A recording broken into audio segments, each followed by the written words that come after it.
I was living in a small town in Vermont, a place where everyone knew everyone else, or so I thought. It was the kind of town where the biggest event was the annual harvest festival, and the most excitement came from someone's dog getting loose.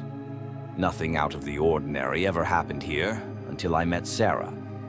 I was in my early 20s, trying to figure life out after a rough breakup, and I'd been going to this small local coffee shop every day just to get away from everything.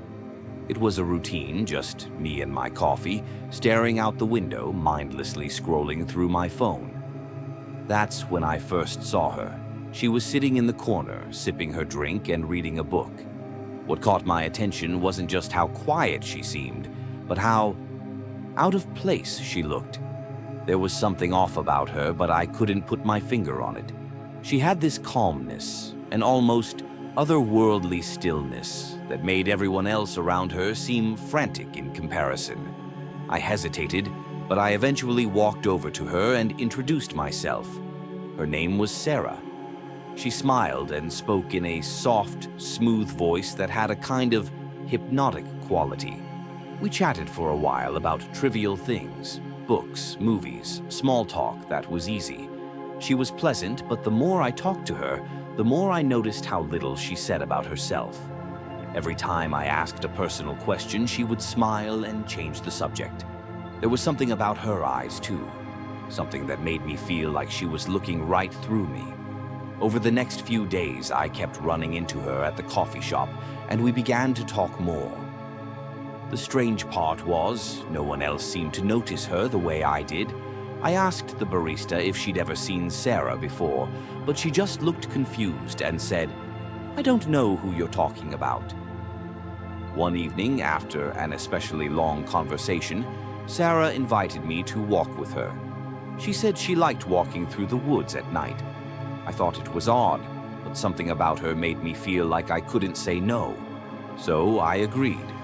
We walked through the forest as the sun set, the air turning colder with every step. I remember feeling like we were going deeper and deeper into the woods than I'd ever been before. The trees started to look strange, their branches twisting in unnatural ways. We didn't say much, but Sarah kept glancing over her shoulder, like she was expecting something. I asked her what was wrong, but she didn't answer. Instead, she started speaking in a low, almost inaudible whisper. The words sounded familiar, but I couldn't place them. I asked her again, but this time she turned to me with eyes that were completely black. No whites, no pupils, just endless dark voids staring back at me. I froze, my heart pounding in my chest. She stepped closer, her face inches from mine. "Don't be afraid," she whispered. "This is where I belong." Before I could react, she turned and walked further into the woods, disappearing between the trees like she was being swallowed by the darkness. I couldn't move. My legs felt heavy, like they were rooted to the ground. All I could hear was the sound of my own breath, ragged and loud in the silence of the night. I don't know how long I stood there, but eventually I managed to turn and run back toward town. When I finally made it back to the edge of the forest, I stopped and looked around, but Sarah was nowhere to be seen.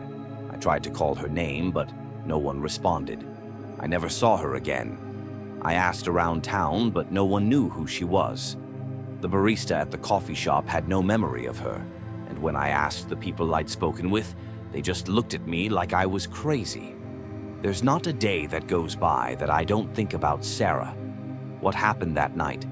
Was she real, or was she something else entirely? I can still hear her voice in my mind, and I can still see those dark, empty eyes staring into my soul. And sometimes, when I'm walking alone at night, I swear I can feel her presence, just out of sight, waiting for me to step into the woods once more.